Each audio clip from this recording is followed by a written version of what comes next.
answers? I think I'm entitled. You want answers! I want the truth! You can't handle the truth! Hey everyone, welcome back to the Prepared Mind channel.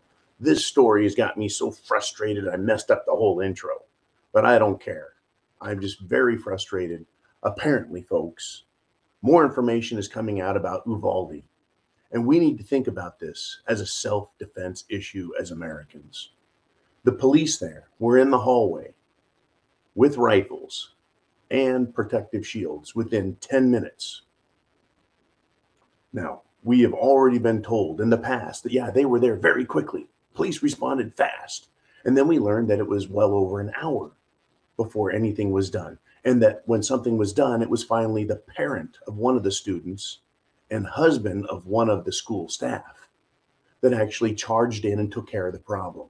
How much longer would it have gone on if this man hadn't taken that action? Borrowing the shotgun of his barber and heading over there. It is incredible what's going on, folks. We now have body cam footage. The police were there inside the building, yet they stood down. Why?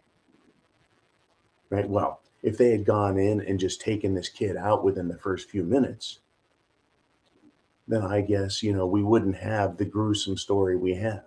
It would still be dead bad. It would still be tragic. It would still be horrible. And there'd still be an awful lot of questions like, where did a poor, very poor kid get the money to buy what many have assessed to be about $5,000 worth of equipment, weapons, etc., to perform these heinous acts? Who told the police, don't go in there? Right? This entire thing is just shredding itself. The story's falling apart. As in DC, they continue to scream and yell, we need red flag laws. They continue to scream and yell, right, that we need to get rid of assault weapons. How about this? How about we need to get rid of the bad guys? How about we need to empower people to protect themselves? Right? They always go after the guns, but they never seek to solve the problem. A huge problem in this is, what role did the local, state, and federal government play in this? We know the FBI were supposedly watching this guy just like they've watched many others, yet nothing was done. He's all over social media exhibiting all kinds of problems, yet nobody said anything in his family, his friends, to stop him. I'm sure if I was a lunatic and I was off center and I was dangerous, that someone would probably say something to me like, John, you're a bad guy. No. But what's happening, folks, is they're coming for our Second Amendment rights. And they almost seem to have stage managed this crisis. It's making the police look bad. The media doesn't care about the police. When will the police learn, right, that they're always going to be portrayed as the bad guys? The same way Derek Chauvin was portrayed as the bad guy, because the guy looks like an asshole, behaves like an asshole. Certainly no one I would want to have a drink with yet, right? When you look at his job and the situation he was dealing with, the crowd gathered, screaming and yelling at him, dealing with a drugged up ex-felon that supposedly he knew because they both worked as security at a bar. But yeah, I mean, the whole St. George Floyd incident, cop's bad, right? But the cop is responsible for the death of a drug addict who is OD'd and committing a felony at the same time. Should these police in Uvalde, should they be held responsible? Imagine the children in these classrooms, folks. Very upset, scared, and being picked off. Kids in adjacent classrooms scared to death, and the police didn't go in. Now, as much as a policeman is responsible for a man's death, for trying to arrest him while committing a crime, right? It's a crime of action, right? He's responsible because he touched St. George Floyd. Shouldn't these police in Uvalde be held responsible for not doing something? Oh, I understand the court says, that police are not required to protect anyone or required to take any action. They may be charged with it, but they're not required.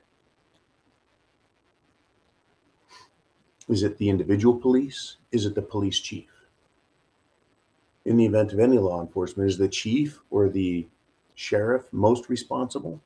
Or is there someone above them that's responsible and should bear the burden of accounting for what has happened? We're not going to get to the bottom of this, folks. More information is going to come out and it's going to raise more questions. It's going to continue to raise more questions. The police knew the situation. They're standing in the hall and they can hear the gunshots, yet they don't go in.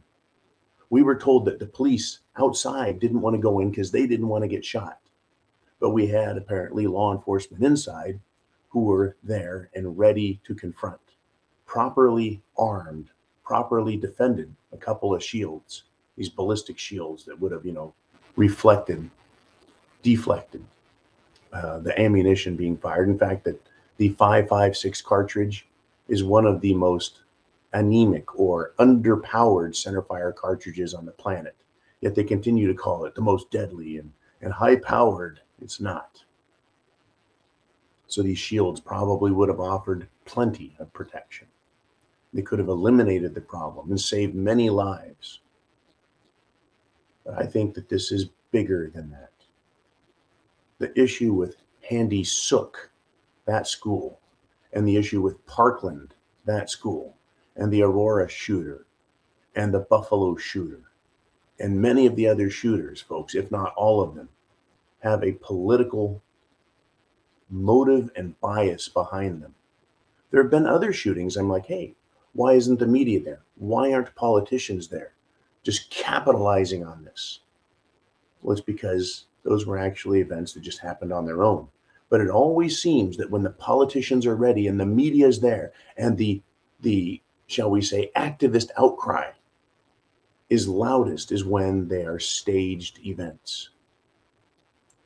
Right? I've been watching this long enough. I can see the patterns.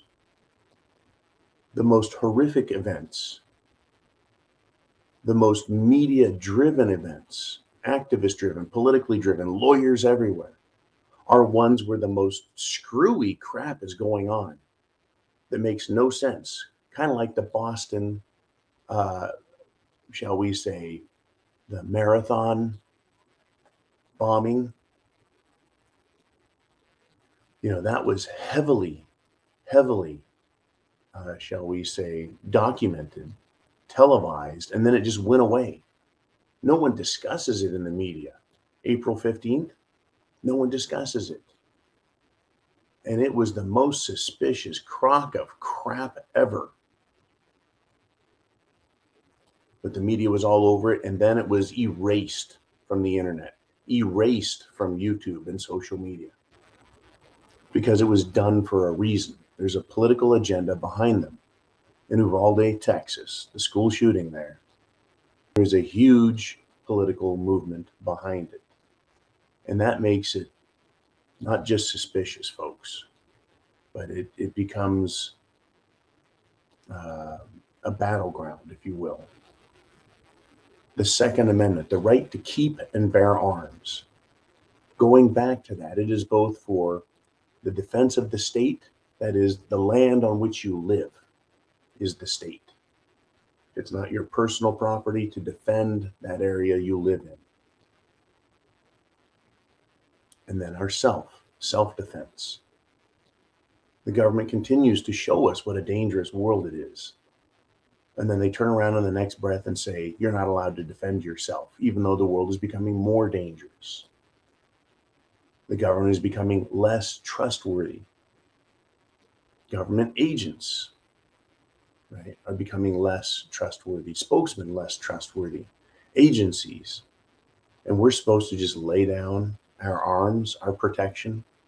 And in yesterday's broadcast, I really went through a long list of founding father quotes to describe the sanctity, if you will, and the necessity for a free people to maintain their self-defense and the defense of the state against all enemies, folks, be they foreign or domestic. Keep your eye open and keep watching what's going on with this school shooting and keep listening to these politicians. And remember, the best defense against them is a great offense. Keep taking the argument to them. If they are loud, you be louder. If they have an argument that has any merit, take it apart, take it down, defeat it with sound judgment, logic, reason, common sense, and critical thinking. The way you win a war, whether it's with bullets or a debate, is to overpower your opponent. Now, again, I don't recommend any hostility, violence, harmful or dangerous behavior, but I will say this: wars start with words and they end with bullets. And I'm not giving up my Second Amendment, nor my First. I certainly will not give up my rights as a free man. I've lived long enough to know their value. Get prepared, folks. Food, water, shelter, clothing, medicine, and a means of self-defense. Put it together with your plan and understand the world around you. That's the point of the Prepared Mind Network. To take a look at the world around us, to study it, to think about it, to analyze it and come to our own conclusions, to come to our own, right, shall we say, satisfying decisions based on your thoughts, your morality, your belief systems, not those that are being proposed and demanded we observe, right? The same people in government that want to take your Second Amendment, they also want to groom children. They also want you to give up our traditions, our cultures, our laws, our history. They want us to demand self-destruction and destruction of our neighbors and our country. They want to destroy our economy, and they're doing it. They're doing all of these things to the best of their ability. And then they say, well, you know, it's common sense to give up the Second Amendment. No, it's not. It's actually the opposite. It's against common sense at this point to give up the Second Amendment. The right to self-defense is a right. It's not a privilege. The right to self-defense is not government granted. It is an inalienable, God-given right.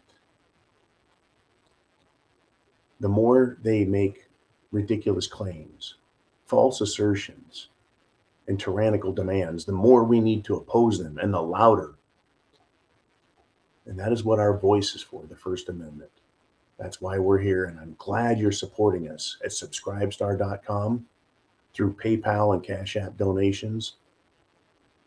I'm glad you're supporting us by sharing this video. Share that internet address. Hit the like, the thumbs up button. Hit on YouTube the notification button so you get notified. But sharing information is how you make your voice louder, even if you borrow someone else's to make the point. Sharing these videos is critical. I want to thank you for taking the time to listen all the way through. You guys are the true patriots in this country. Godspeed to you. Semper Fi.